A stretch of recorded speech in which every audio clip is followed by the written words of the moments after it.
பொங்கல் கொண்ட இங்கே வைத்து இன்றைக்கு இந்த தை திருநாளிலே பொங்கல் விழா நிகழ்ச்சியை சீரோடும் சிறப்போடும் இன்றைக்கு அடித்தளம் வைத்த 108 பொங்கல் வைத்த சகோதரிகளே, வாரியிருந்து சிறப்பித்துக் கொண்டிருக்கின்ற பெரியவர்களை, தாய்மார்களை, கழக உடன்பிறப்புகளை, விவசாய பகுதி மக்களை, இந்த வீர விளையாட்டு விளையாடுகின்ற ஜல்லிக்கட்டு வீரர்களே, இந்த நிகழ்ச்சியிலே இன்றைக்கு கும்மியாட்டம் ஆடிய சகோதரிகளே, இந்த நிகழ்ச்சியிலே காளைகளை கொண்டு வந்து காட்சிப்படுத்திய அந்த அருமை சகோதரர்களே, அனைவருக்கும் பத்திரிகையாளர்களே, ஊடகங்களே அனைவருக்கும் என்னுடைய முதற்கண் நன்றி கலந்த வணக்கத்தை இந்த நேரத்திலே உறுத்தாக்கி, இன்றைக்கு தை திருநாளிலே புத்தூர் கிராமமே மகிழ்ச்சியோடு இருக்கின்ற காட்சியை பார்க்கிறேன்.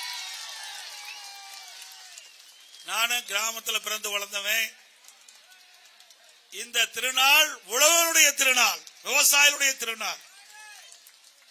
ரத்தத்தை வேர்வையாக மண்ணிலே சிந்தி இரவென்றும் பகலென்றும் பாராமல் உழைக்கின்ற அந்த விவசாயிகளுடைய திருநாள் தை திருநாள். அந்த தை திருநாளிலே நானும் விவசாயி என்ற முறையிலே உங்களோடு விவசாயிகளோடு சேர்ந்து இந்த பொங்கல் விழா நிகழ்ச்சியிலே கலந்து கொண்டு உங்கள் மகிழ்ச்சியோடு நானும் மகிழ்ச்சியாக இந்த தை திருநாளிலே தை பொங்கலிலே கலந்து கொண்டுள்ளது மற்றற்ற மகிழ்ச்சி அளிக்கின்றது. எத்தனையோ பொங்கல் இருக்கின்றன, எத்தனையோ திருவிழாக்கள் வருகிறது.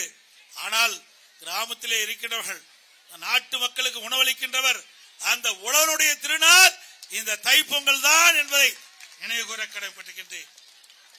இந்த நன்னாள் ஒரு சிறந்த நாள். தை பிறந்தால் வழி பிறக்கும். இன்றைக்கு நாட்டு மக்களுக்கு வழி பிறக்கின்ற நாள் தை திருநாள்.